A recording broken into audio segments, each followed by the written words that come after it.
Olá, seguidores. Nesse vídeo eu vou dar minha opinião sobre o hedge fund do Itaú, o i311, que é o Thiago PS, seu canal Fique Esperto.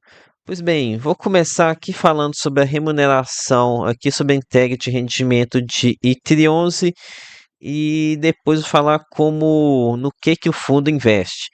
Pois bem, o fundo aqui está linearizando na faixa dos 85 centavos, o que dá 1,04% ao mês. No pessoal, aqui no momento estou gravando a casa R$ 82. Então, não é um dividend yield assim tão atrativo, né? Mas vamos ver no que ele investe para ver se esse dividend yield está alinhado com o que tem na carteira ou se o mercado está exigindo um yield baixo demais. Pois bem, com relação ao desconto patrimonial, temos aqui um PVP de 0,86, ah, um PVP intermediário, tá? Depois eu vou voltar aqui nessa questão do PVP para ver se comparar um pouco com os pares.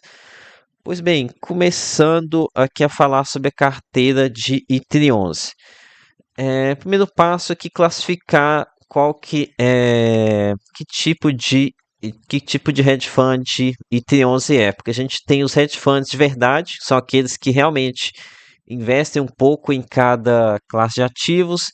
Já tem outros hedge funds que têm estratégia e faz uma pegada bem pesada ni CR ISO, 70, 75%, e com os outros 25% tentam aqui obter uma remuneração mais elevada com outros ativos como incorporação, desenvolvimento, ou giro de ativos com fundos imobiliários. Essa que é minha classe favorita, tá? Já aqui no item 11, a gente tem o hedge fund da classe FOF. Ou seja, é um hedge fund, mas se parece mais com FOF do que com o hedge fund em si. Aqui a gente tem 79,03% de exposição a outros fundos imobiliários, ou seja, é um fofão, é bem FOF.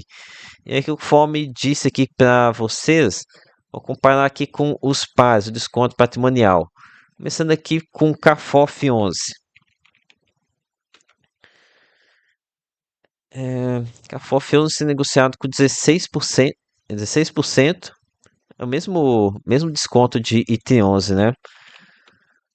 IT11 está com 14, CAFOF estava com 16, então o FOF da Quiné está com até mais desconto.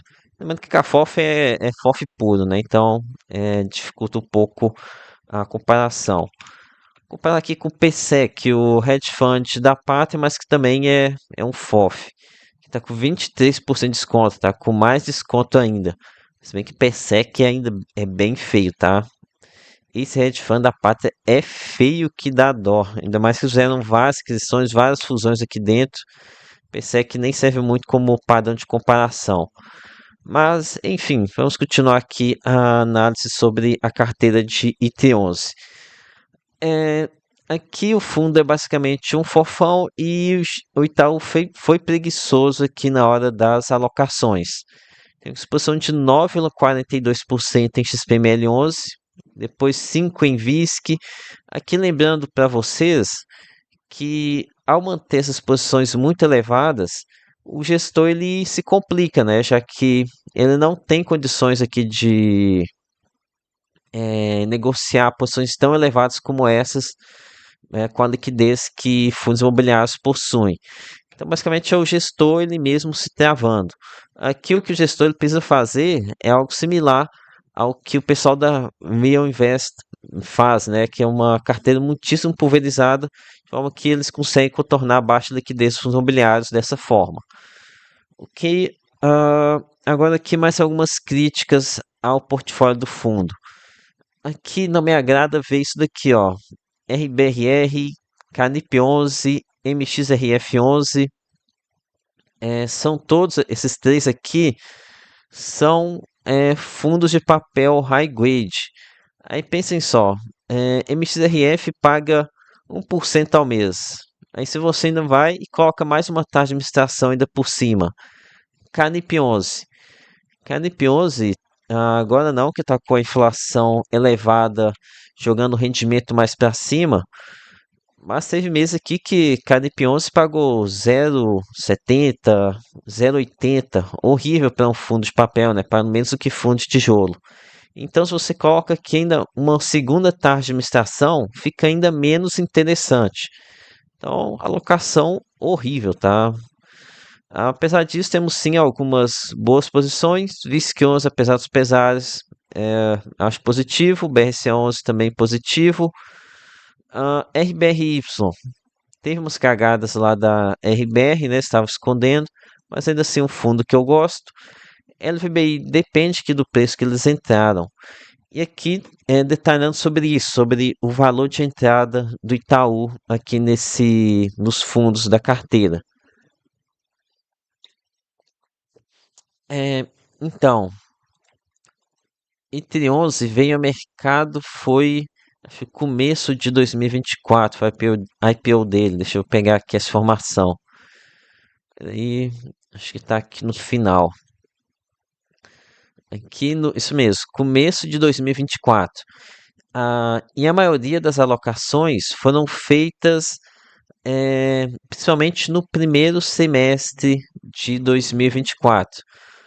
Ou seja, boa parte das aquisições do fundo foram realizadas antes do antes das quedas que a gente teve, somente no segundo semestre de 2024.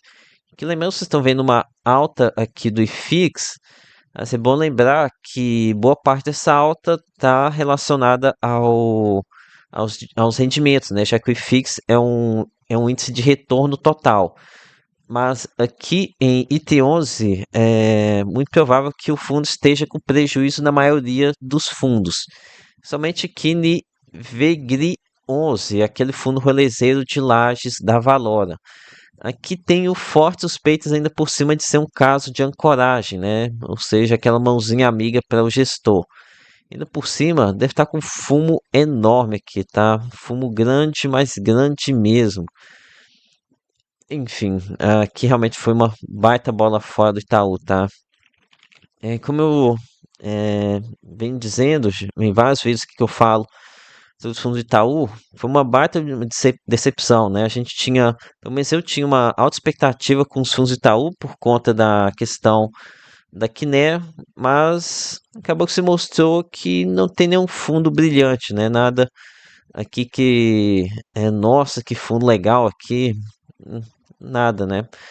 Mas continuando aqui a análise para quem tem um fundo, ou então, como vocês podem ver, não gosto aqui de T11, mas a depender do desconto e do dividendo, de que, dependendo do momento, pode ser sim interessante ter IT11 na carteira, tá? É, e ficar de olho aqui no desconto e nesse rendimento. Ok, agora aqui eu vou contar para vocês de forma bem rápida sobre o caso da Porto 5, mas se vocês quiserem mais detalhes, é, vocês vão aqui no vídeo do Icrionça, o irmão dele, o fundo de papel.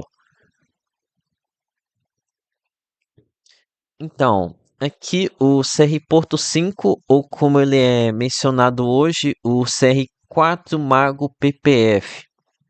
Isso daqui é numa posição em CRI do fundo que deu problema, uma incorporadora que acabou tendo problemas. E aqui é um caso, vai ter PDD, vai ter uma provisão aqui para estar com alguns problemas. E aqui um ponto importante é que os bancos possuem preferência nos recebíveis frente ao CRI, o, o que diminui a capacidade de recuperação do ativo. Ok? Então, caso queira mais informação, busquem lá o vídeo do fundo de papel ICRI11. Mais alguns pontos aqui sobre IT11. Olha, aqui, analisando a DRE, a gente pode notar que a gestão é bem passiva, né? Desde o início do fundo, eles conseguiram ter um lucro de 3,9 milhões de reais em ganho de capital líquido de R. Isso daqui é nada, né? Ou seja, aqui da receita total, que é 152,63 milhões de reais, ou seja, 2,5% da receita veio é proveniente de ganho de capital. Muitíssimo pouco. Enquanto isso, aqui o fundo, o Itaú está cobrando a gente 1,20% ao ano de dividend yield para um fundo que é basicamente um FOF. Lembrando que FOF, eles têm uma menor, para mim, eu acredito que seja mais fácil de se administrar um shopping, né? Você não precisa de um time tão grande assim. É, enfim, aqui só encontra defeito, né? Mas aqui para concluir já, tá? Como já disse, IT 11 aqui só mesmo com um belo desconto para compensar, tá? Porque não gosto da carteira do ativo, não gosto da postura do gestor, não tem nada especial aqui na carteira, nada de um diferencial, uma boa carteira de desenvolvimento, nada disso, não tem uma carteira boa aqui de crédito. E o pior é que parece que o Itaú ele tem distribuído muito aqui o fundo, tá? Um salto na quantidade de cotistas no mês de março. E se o assessor do Itaú ele bota para distribuir o produto, realmente fica mais difícil de ter uma queda aqui no IT 11. Já que muito desse pessoal que investe aqui por recomendação de assessores não tem um acompanhamento tão perto dos ativos, acaba confiando no que o assessor fala e nem sabe do que está comprando, né? Então, item 11 para mim é realmente nada de especial, tá? Nada especial mesmo. Então é isso, peço que o seu like, se inscreva no canal. Lembre-se que nada aqui é recomendação de compra ou de venda. Até a próxima.